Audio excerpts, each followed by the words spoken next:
the duality of making money in business, to bundle or not, to unbundle or not.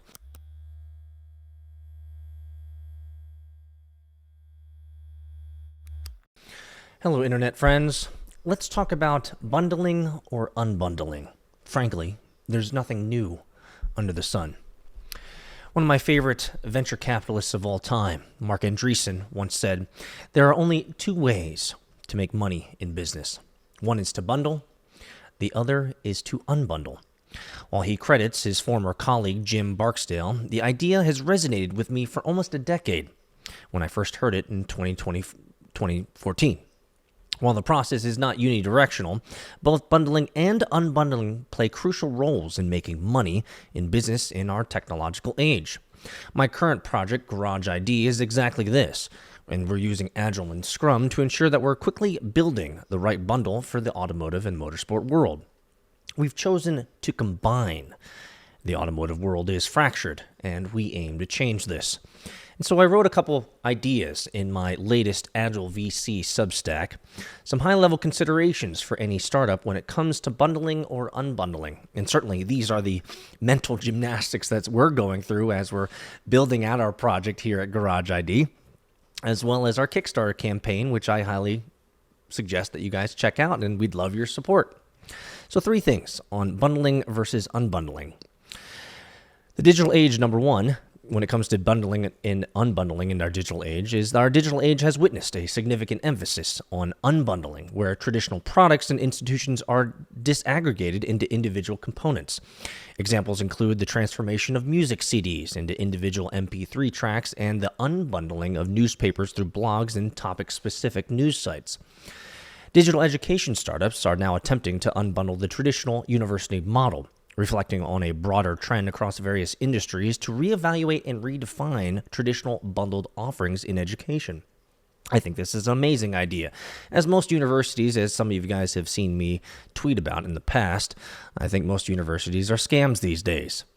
Getting an underwater basket weaving degree is of very little functional use in today's world. Number 2, the duality of making money in business, to bundle or not, to unbundle or not.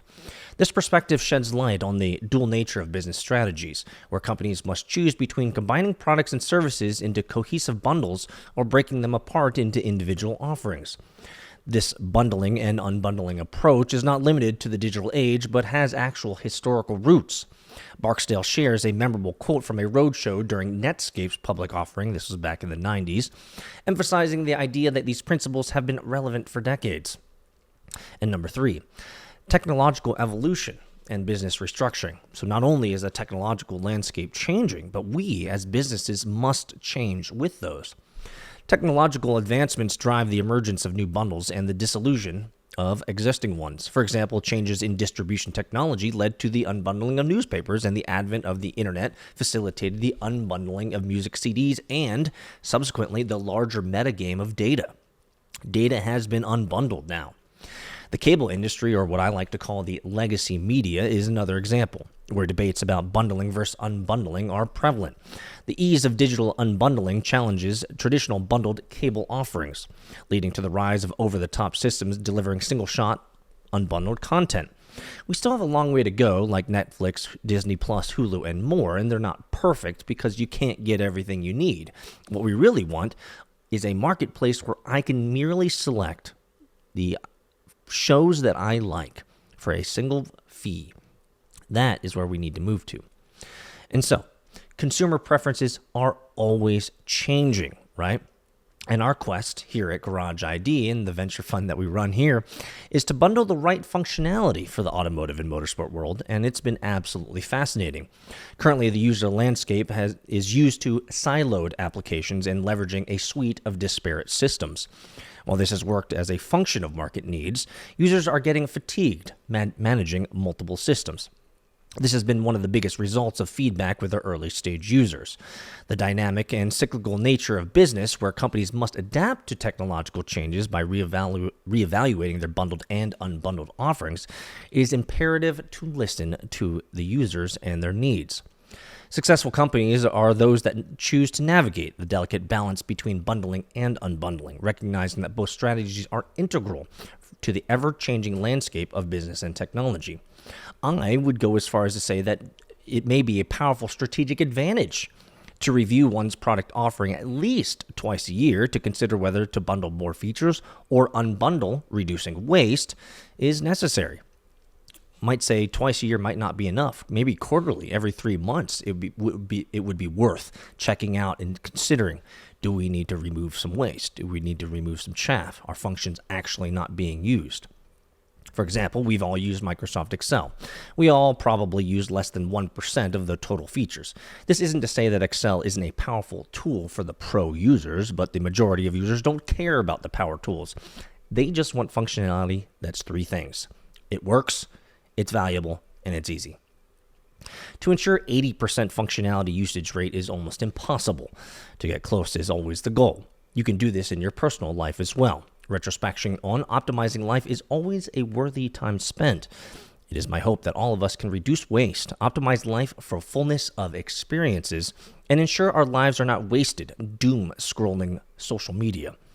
Inspect and adapt always. All the best. So that was my newsletter from the agilevc.substack.com.